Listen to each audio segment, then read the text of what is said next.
Hello, beloved community. Today I'm going to be looking at a short passage from the Gospel of Mark, Mark 4, wherein Jesus calms the stormy sea, rescuing his disciples from sinking and from fear. Before that, he is taking a nap.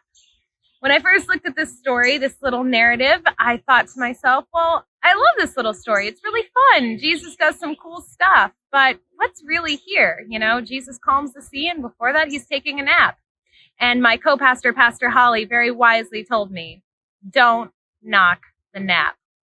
Come, Holy Spirit, renew the face of the earth. Set your people free. Come, Holy Spirit, renew your image in us. Heal our humanity. Hello, beloved community. So today we're going to be looking at this short passage from the Gospel of Mark.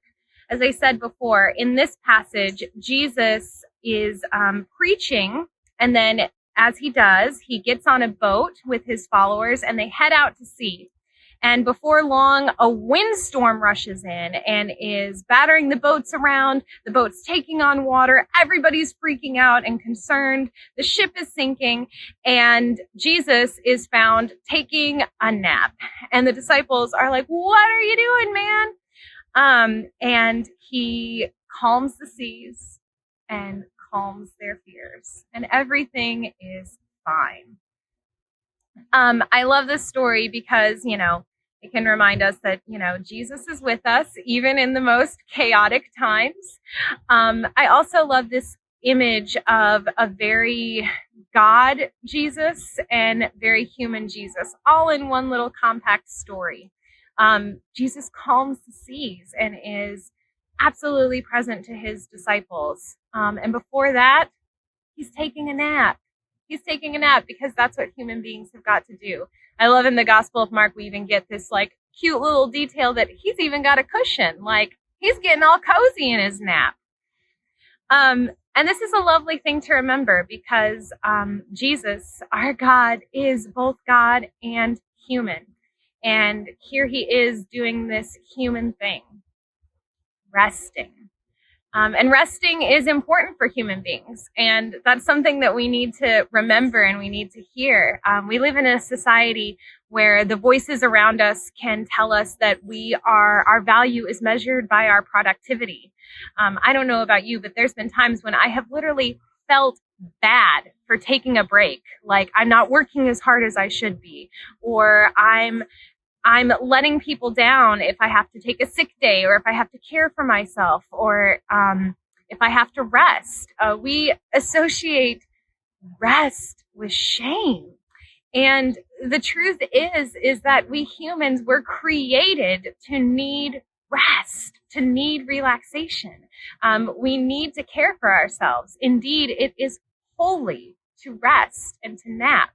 And so one of the ways that we can combat those other voices that tell us that we are measured by our productivity is to remember that, even Jesus took a cozy little nap. Even Jesus took time for rest. Even God took time for rest. Rest is holy, and all human beings need it.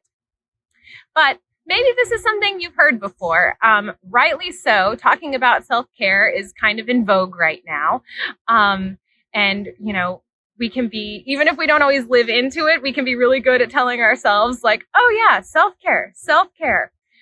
But as I was thinking about self-care for myself, I was also thinking about ways that as followers of our human and God, Jesus, we have to make sure that we live in to this belief, not just for ourselves, but for all of us, and how as Christian communities, we can create places of rest and safety for one another.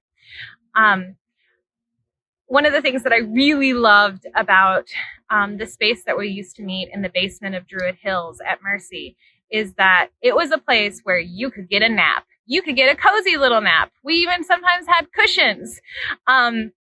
You could come in and we'd be having a full-blown worship service, and you could find someone stretched out on the pew, getting the rest their body needed. You could find someone huddled in the corner, not having to worry about their stuff getting messed with. They could just take a nap there in the corner. And I always thought to myself, how nice is it to have a church and to have the church be a place where humans can get what humans need. Now, we've made a lot of transitions this past 15 months. But one of the gifts of meeting on the lawn of St. John's Lutheran has been that they have like a lot of grounds. They have like a lot of green grass and lawn and trees, and people could just like spread out.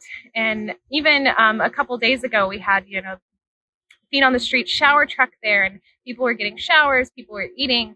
And then I noticed after their shower, people were just kind of spreading out on the lawn under the shade of trees and taking a nap, because human beings need rest.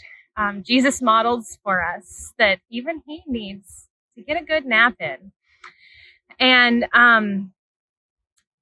I thought to myself how it can be difficult without a roof over your head to find safe places to rest, whether that be, taking some time to sit down for a little bit and not be on your feet all day, or finding, safe sanctuary to rest at night.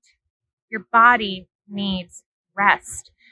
Your body is never going to be functioning at its best or living its best without the rest that it needs. Rest is holy. And yet, it's also something that we end up policing. Being the community that we are, for years, we've butted up against other people, being like, oh my gosh, people are sitting around in chairs outside your space, or, oh, I was on a walk in my neighborhood and I saw someone sleeping on stairs. It's like, calm down. People need to rest, and not everyone has some place with a roof over their head where they can rest. So we need to create those spaces for one another. Yes, we need to get people into housing. Yes, we need to give people access to resources. Yes, we need to do all the things. Yes, we also need to create safe places where people can just rest, because human beings need to nap. So the next time you run across someone taking a nap somewhere, pause, and gaze upon the image of God, for what they are doing is holy.